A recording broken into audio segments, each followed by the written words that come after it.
Assalamu alaikum. Topic for today's lecture is ulcer, sinuses and fistula. I shall be giving you a brief overview of all these three.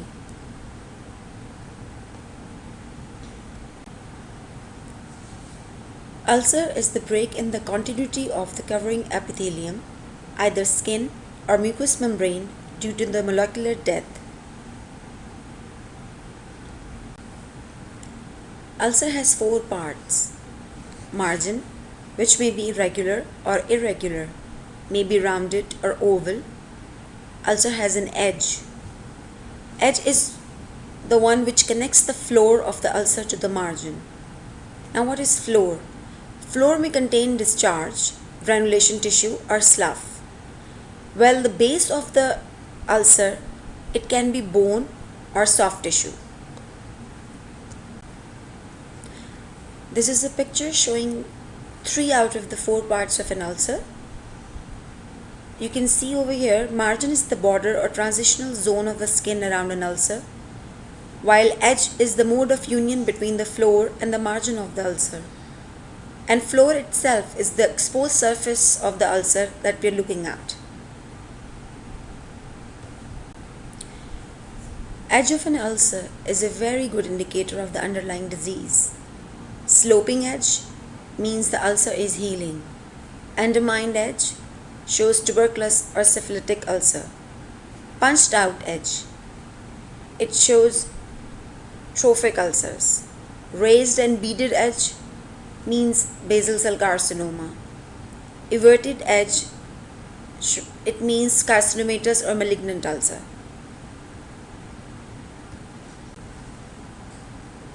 Now here this picture shows the varieties of ulcer edge: sloping, punched out, undermined, rolled and everted.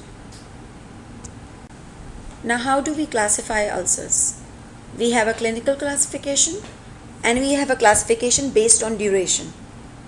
Clinical classification includes spreading ulcer, healing ulcer, non-healing ulcer and callus ulcer. While the classification based on duration is acute ulcer, which is less than 2 weeks old, and chronic ulcer, which is more than 2 weeks old. Now how do we grade an ulcer? We have a system of grading which is known as Wagner's grading system, and this system grades the ulcer with relevance to the gangrene developing in the ulcer. You can see over here, grade 1 to grade 3 ulcers are termed as non-gangrenous ulcers, while grade 4 and 5 ulcers are termed gangrenous ulcers. Examination of an ulcer. An inspection, what are we going to look for? Same as the 5S that we do in inspection of any other body part examination. That is, first of all, site of the ulcer, number of ulcers, shape of the ulcers, surrounding skin, discoloration we have to see in the surrounding skin, and size that we have to measure with the measuring tape.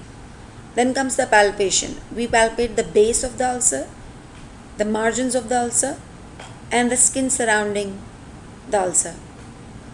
Then obviously we have to examine the draining lymph nodes, the lymph nodes that are draining the specific area which has the ulcer. We have to look for vascular insufficiency and we have to check it.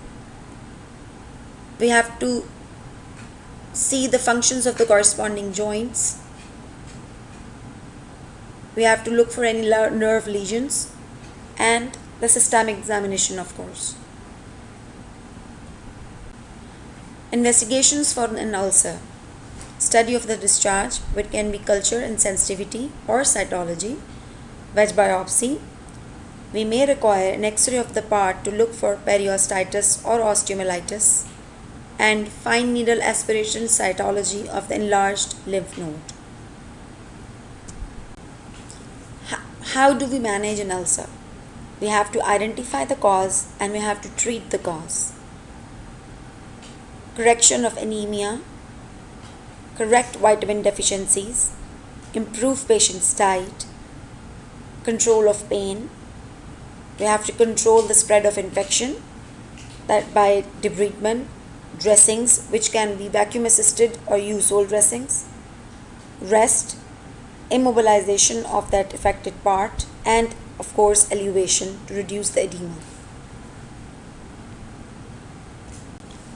So now comes the sinus. Sinus is a blind tract lined by the granulation tissue from epithelial surface down into the other tissues. It is a Latin word which means hollow, and sinus can be acquired or congenital.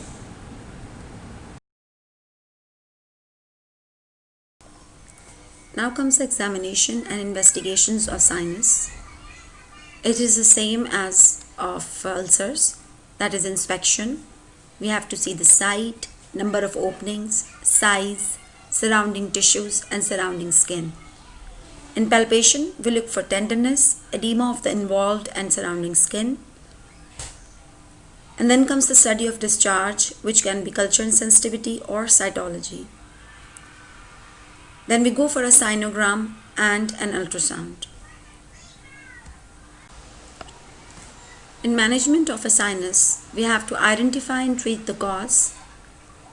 We should maintain good hygiene, improve patient's diet, give the patient antibiotics and anti-inflammatory, good control of pain, and then if we have to perform the surgery, it is called the excision of the sinus. Now comes the fistula. It is also a Latin word which means pipe tube. It is an abnormal communication between the two epithelial lined surfaces, or a fistula is an abnormal connection between the two body parts, such as an organ or blood vessel and other structures. Fistulas are usually the result of an injury or surgery. Infection or inflammation can also cause a fistula to form. These are a few pictures showing the fistula formation. In these pictures, it is the enterocutaneous fistula. Entero means the gut and cutaneous means the skin. So it is the communication between the gut and the skin.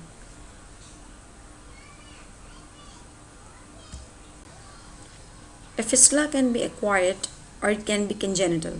In congenital fistulas, for example, bronchial fistula, tracheoesophageal fistula, umbilical fistula, arteriovenous or thyroclossal fistula. And in acquired, we have traumatic, inflammatory, malignant or iatrogenic. Fistulas can be external fistulas or internal fistulas.